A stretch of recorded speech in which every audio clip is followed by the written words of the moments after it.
Hello and welcome to another video where today we'll be talking about X-Men issue 9. We're finally into 1965 and guess what? We've got our first Avengers X-Men crossover and I can't wait. So why are they here now? Why are they fighting? Genuinely, I don't know. And it looks like this is going to be a two-pronged approach to a story. So down here we've got Charles coming face to face with Lucifer, apparently. But the headline news is up here, of course. We've got the X-Men out in full force. And it looks like they're coming into conflict of some sort with the Avengers. So we've got Thor, Captain America, Iron Man, and Giant Man. And they're fighting Angel, Cyclops, Beast, Iceman, and Jean Grey. And just a quick note to say, I really like how you can see the use of powers right here on the cover. So you've got Thor about to use his hammer. Cyclops is beaming right past him. So it looks like he's ducked out the way as he's about to hit him with Mjolnir. Giant Man's got hold of Angel. Iron Man looks like he's blasting across at Jean Grey, who looks like she's sort of flying out the way somehow. But what I like the best is Captain America throwing his shield and Iceman catches it in an ice shield. So I've got a lot of questions. Up to this issue, there's not really been any mention of the Avengers that I can remember. And another great first page. I like these pages almost as much as I do the front covers. They tell you so much. And this is an interesting one. It's almost like a circle, almost like clock design, isn't it? So down here we've got Wasp, who wasn't on the front cover, unless, was she? I've gone back to check and no, I don't think she is. If she is, someone point her out to me, please, but I don't see her there. But interestingly, it's looking like they're being pitted against each other. But who is this elusive figure in the middle? And what is that in his hands? I think that's going to be the key to the secret of what's been happening here. So without further ado, let's get into the issue. Let's find out what's going on. We have a scene here reminiscent of Titanic almost. So we've got this cruise liner heading towards an iceberg that appears to have come out of nowhere. The crew are worried. They're going to hit it. They're going to reverse engines, but they can't stop in time. If only there was someone on board who could destroy that iceberg. Enter Cyclops.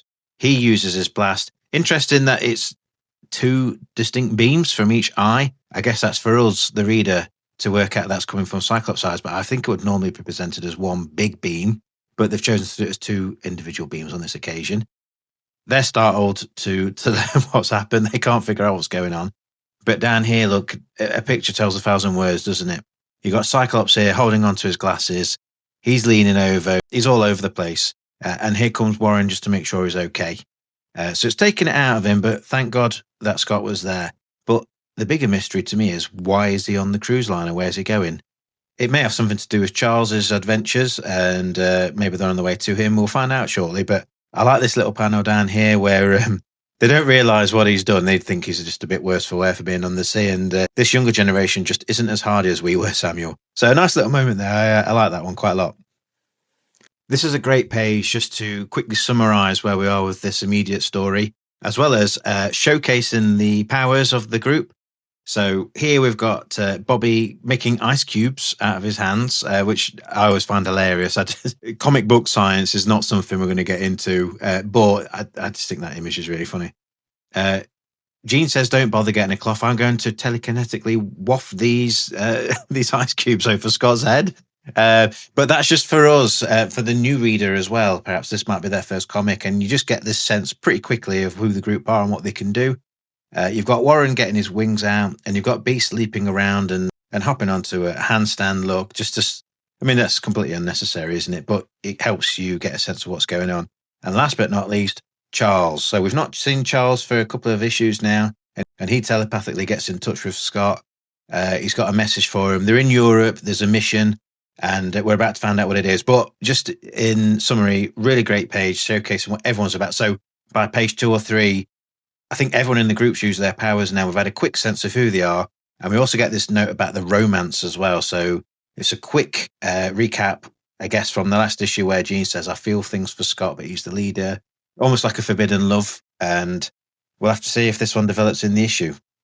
A lot to digest on this page. So Charles telepathically tells Cyclops that he's on his way to fight Lucifer. We've seen that name flying around for a couple of issues now, but it's here that it's revealed it's Lucifer's fault that Charles can't walk. It's not elaborated on any further than that, but he must be stopped apparently, and he can't even wait for the X-Men to turn up. He's zooming straight in there without a thought to his own safety. Why he can't wait, I don't know. I'm hoping that'll be revealed, although it might just be Charles getting ahead of himself. We'll soon find out. Now we get to see Lucifer for the first time. the second time because he was on that first page. I didn't know who that was because the colour scheme is completely different from the front cover. So we've seen that a little bit with Scarlet Witch and Quicksilver as well, where I don't know what's going on. Is it different colorists for the front covers and the people doing the issue? This looks much better anyway. I think this is a much better colour scheme. But he tries to trap Charles. The ground gives way, but he's got some sort of hydraulic system here, and he's got some little arms that come out and save the day. I mean, this is amazing, this bit of kit. I don't know why he's not used this before.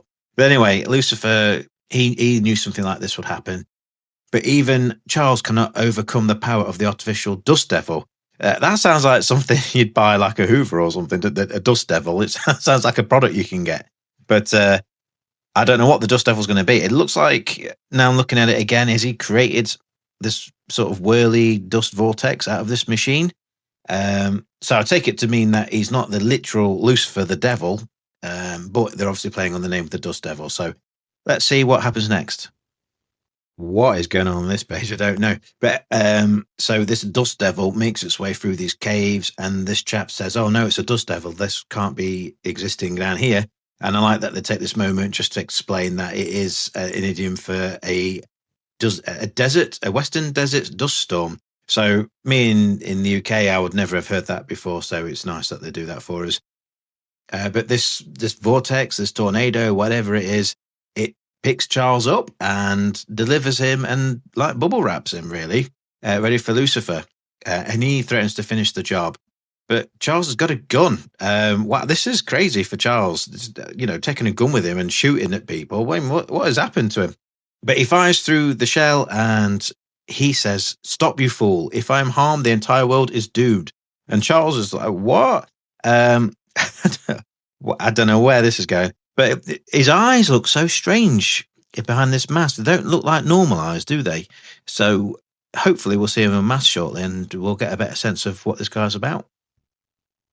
The X-Men find their way onto land and they're taking in the landscape and thinking about Charles and Lucifer. And behind them, suddenly, I guess that's the X-Men in the background there, we finally get the Avengers on the scene. So Thor lands and he's got with him Iron Man and Giant Man. And here's Captain America down here too. And it seems as though Thor's hammer has led him here. There's a great evil. Whether they'll assume it's the X-Men, I guess that's where the story is going. But great to finally see them in the issue.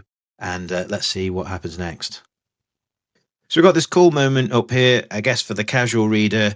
It's to show that the Avengers aren't bad guys, in case you didn't know who they were. I mean, today, it's like, of course, we would know who they are. But back then, if you'd only been reading X-Men, you wouldn't necessarily know that they're good guys. But they take a beat just to explain to this chap that he ought to get out of here because there could be some trouble and they're worried about his safety. And this is a cool moment where Wasp lands on his head, and as he drives off, the hat goes flying. It's a nice moment. But he runs into the X-Men and explains there's some monsters and be careful. And I can see where the misunderstanding is going to come because the X-Men are starting to get dressed into their normal X-Men garb. And it looks like there's going to be some sort of confrontation coming up.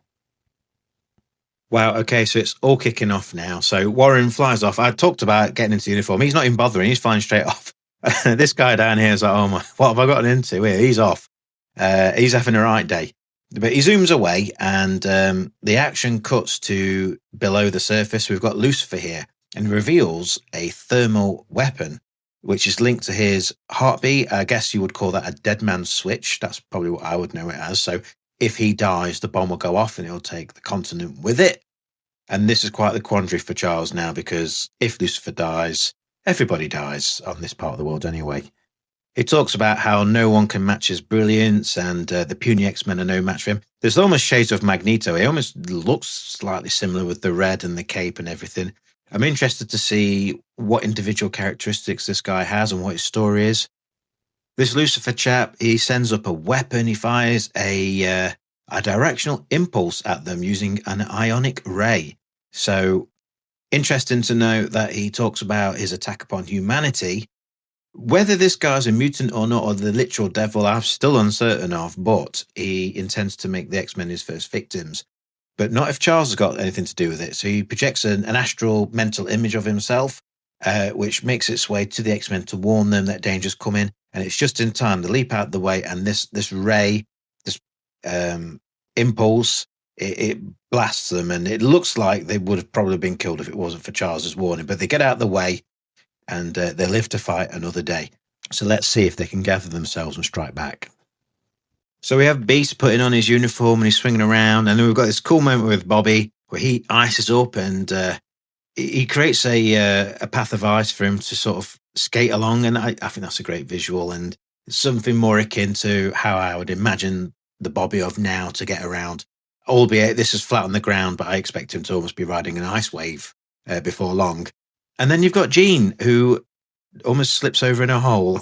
Instead of like fumbling out the way over, she telekinetically puts a log in the way to save herself. Could they not think of anything better? It really made me laugh. You got these really two awesome entrances up here, and then you got Jean who just nearly slips over, but hey ho. So the story is now beginning to weave together, and we're starting to see the conflict come to fruition. So the Avengers finally come face to face with the X-Men, and yeah, initially they talk about joining forces. So it's really only Captain America that says, let's join forces. So it's not the immediate misunderstanding I thought it was going to be. Nice moment from Iron Man here where it says, why must everyone hog the battle for themselves? And it looks like it's referencing a Fantastic Four issue number 31. Thor's the one really he looks like he's frothing for a fight, whereas Scott is sort of holding the rest of the X-Men back. Thor is really the guy who's heading up this attack now. So his hammer has him absolutely convinced that there's someone here who's evil and must be destroyed immediately. And Iron Man says, these X-Men can't stop us. We can find him. And this is where it gets a little bit iffy, because Charles projects himself to Scott to say, stop them. Lucifer must not be harmed because of this Deadman switch, which makes sense within the story. Now, what I immediately think is, why can't Charles appear to them as well and just explain to everybody at once? And two, I mean, now they have this information, can they not just stop the Avengers and say, hang on a minute, something really terrible will happen if you proceed? Obviously, given the front cover and the nature of the comic, I don't think it's going to go that way. So let's see how this unfolds. So I guess it's a nice play into the characters that Thor is being quite headstrong and he's got no more time for talk. He just attacks. And that is pretty fitting, I would guess, for Thor. That makes sense to me. I don't find that jarring at all. I could actually see something like that happening. I say it like it's real, of course. But he goes in there, and Cyclops, he uses his beam, and it looks like it forces the hammer out of his hand. I didn't know if that was possible or not, but I guess it is. And it looks like it ricochets and hits Iron Man in the process, which is a nice little move if that's what he intended. And Cat, being Cat, says, look, we don't want to hurt you, but if you're going to put yourselves in the way, then, or you're going to attack the Avengers, then this is what must happen. And they're like, even though Cap's about to, hit him with a beat down, he's pretty sorry about it. No hard feelings, kid. And this is great, isn't it? So Angel tries to pick up the hammer. He doesn't realize that, I think it's only those who are worthy, if that's the same in the comics as it is in the movie, can pick up the hammer. And he can't pick it up, of course. But what a great panel this is. So Cap throws his shield and Angel has to jump up out of the way so we can still see Mjolnir on the floor. And Beast catches the shield with his feet, which is great. But it's all for nothing, because he just gets picked up by Giant Man. And he says, Giant Man, would you mind modulating your voice to a softer pitch? The resonance from your oversized larynx is virtually deafening. Benjamin Kellogg, that's for you. I struggled in the last issue to read something of Beast, and I thought this time I'm going to go for it. So there you go. So this is the panel of the issue so far. So it's like one big battle scene and everyone's fighting each other and everyone's got something to say. So I guess this is one of those times where this should all be happening within a second or two, but there's a lot to be said by each character, and each character has their moment as you're reading around. I like that Giant Man is not impressed with Beast's vocabulary, and I think he's almost speaking to me a little bit. Swallow another dictionary somewhere. And I'm guessing by the fact that he says he's got a few degrees himself, like, is this Hank Pym? If you're a regular viewer, you'll know my history is not so great. This is why I'm going back and reading these comics. I'm trying to improve my understanding of X-Men comics and Marvel comics in general. And as time goes on, I'll try and cover as many of these older comics as I can. I'm really enjoying it. So if you're enjoying this content, please like and subscribe and follow me along with this journey as we delve deeper into the comics of the Marvel Universe. But back to X-Men number 9. So we've got Giant Man and Beast, and then you've got Wasp, who's making her way in to attack Jean Grey, who's just been helping Beast. So there's a bit of a four-way matchup going on here. You've got Bobby and you've got Iron Man. Now, Iron Man's thinking to himself he hates to attack him, but he has to. So this is just, again, just to quickly re-emphasize that they're all good guys here. It's just a bit of a misunderstanding, as does happen sometimes in these comic mashups. Then we have Thor going up against Angel, which shouldn't even be a match at all. I think Thor should absolutely wipe the floor with Angel, shouldn't he? But anyway, in any case, you've got Cap and you've got Cyclops. And that's a great matchup. I think throughout the years, these two have never seen eye to eye, really, have they? No pun intended. Just thinking back to a few panels I've seen here and there over the years, and I seem to think that this is something of a sort of moral conflict that's never really been quite resolved. I don't know if I'm talking rubbish there or not. If anyone else can speak to that, please comment below and let me know your thoughts. But that takes us down here now. We've got Wasp, who grabs Jean's hair and covers her eyes with it, which is quite smart, actually, because it stops her using her powers. And at the same time, you've got Beast and Iron Man, and they're complementing each other almost as they come to blows. And the action goes beneath ground as the flip side of this story, which I'm enjoying, by the way. I wasn't immediately aware of if those stories would even link together. I'd sort of had this idea that this would all be happening somewhere else in a different part of the story, but they're linked, and that's great. So Charles uses his mental powers to affect Lucifer's brain. Now, depending on what type of story or media you're consuming, sometimes Charles is so powerful he could just take control of his brain just like that, and just sort of have him do his bidding. But I don't know if it's Lucifer's powers or the fact is he even human. I'm still no wiser as to what he is exactly. But Charles is able to affect his brain somehow. And it's a close call. It's almost like a calculated risk. So if he gets the slightest thing wrong, he could kill him. But he says it's a brain surgeon would appreciate his work. And it looks like he's finessing his way through his brain and using his powers just to get to that right point, just to stop him. So it looks like his brain's gone cloudy and he's sunk to his knees. And has Charles become victorious? And yes, he has. He's knocked him unconscious. Probably the only way he could defeat him without setting off the bomb. Makes sense. So he's knocked him unconscious. And above the surface, the X-Men are wondering how much longer they can go on for. And the Avengers are saying the gloves are off now. So they've sort of been playing with them up to now. It's not been a serious fight per se. But they're saying that they've had enough and it's about to get serious. And this is a great panel, isn't it? So Iceman sort of retreats into this cube. And Thor's going to smash it. I mean, there's no match there, is there? He's absolutely going to smash that to pieces in a second. The fact that Bobby says you're too square to scare anyone, and a square is sort of emphasized and emboldened. He's actually in a square as well. So I don't know if they meant that or not, but very clever if so. And here is Charles doing what he could have done a few pages ago to avoid any misunderstanding, but then we wouldn't have this great issue, would we? So Charles appears to Thor in a vision and says, they have not defied you, I have. And Thor thinks it's some sort of sorcery. What is this? Who is this? There is a lot to like about this page. It's very well done, actually. So Charles, it is said that now he's no longer fighting Lucifer. He has the strength, the capacity to talk to Thor longer and explain the situation, which I guess goes some way to explain why he couldn't have just appeared to everybody in one go. I'll buy that. I get that. So a minute ago, I was saying, why couldn't you have just explained it to everybody and saved all this headache? But they've explained that away for me, and I'm satisfied with that. So Thor believes him and says, okay, fair enough. And he's about to go tell the others to leave off, but not before he quickly smashes the cube like we thought he could. And Bobby thinks to himself, wow, it's almost as if it's a thin pane of window glass. So yeah, absolutely, Thor would have absolutely battered him there. And this is a great image here of Thor raising his arms up. Avengers assemble. In that moment, I wondered what was going on because I always thought Captain America was the leader. And it seems like in this instance that Thor is running the show. But they treat it like a team. They vote on it. So it's not like Thor's telling them they've finished. He votes on it. So he's had a change of heart. He doesn't explain about Charles or anything. He just says, I think we should let him get on with it after all. And they go, yeah, okay, then no problem. And they start walking off basically without any explanation. But they do clarify that Captain America is actually the leader. Well, they say it's his turn to be the group chairman for the week. I think he's the leader, isn't he?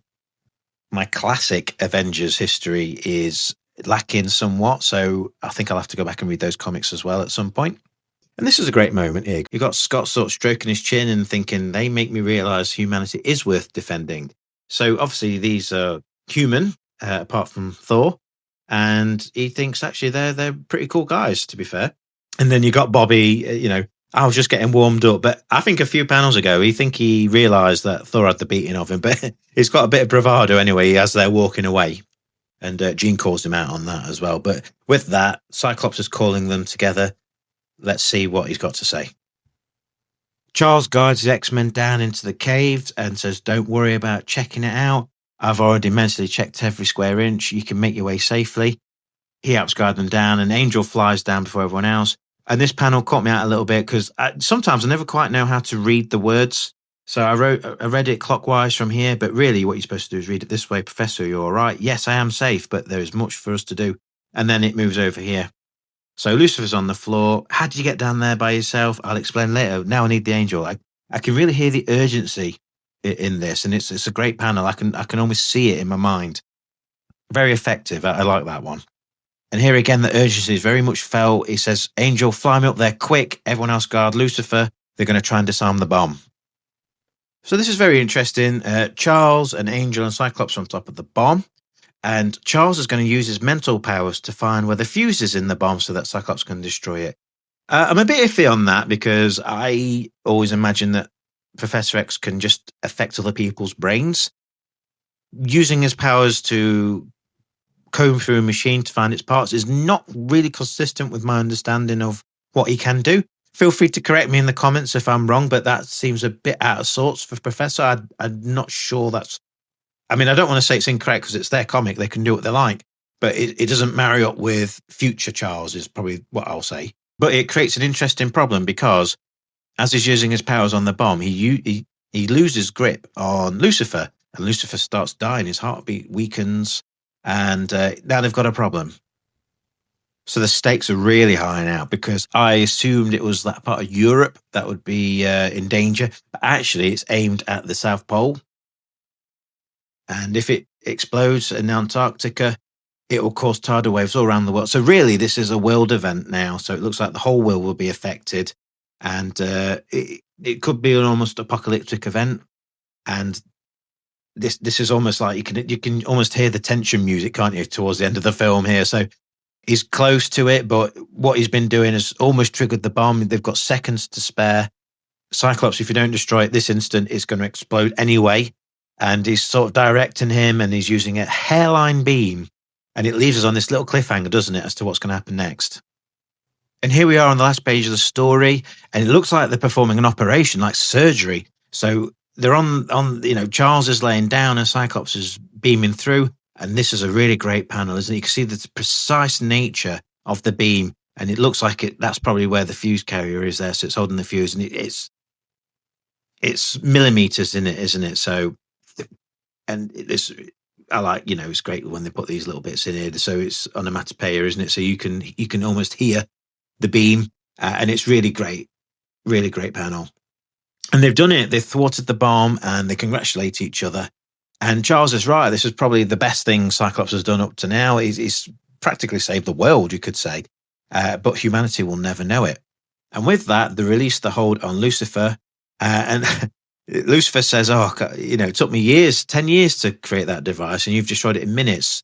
And he says, we're even now, I guess. And Charles is like, no, I don't think so. I've not been able to use my legs. We're nowhere near even. Look how mad he is when he's saying that. Look, I can't believe he thinks we're even like that.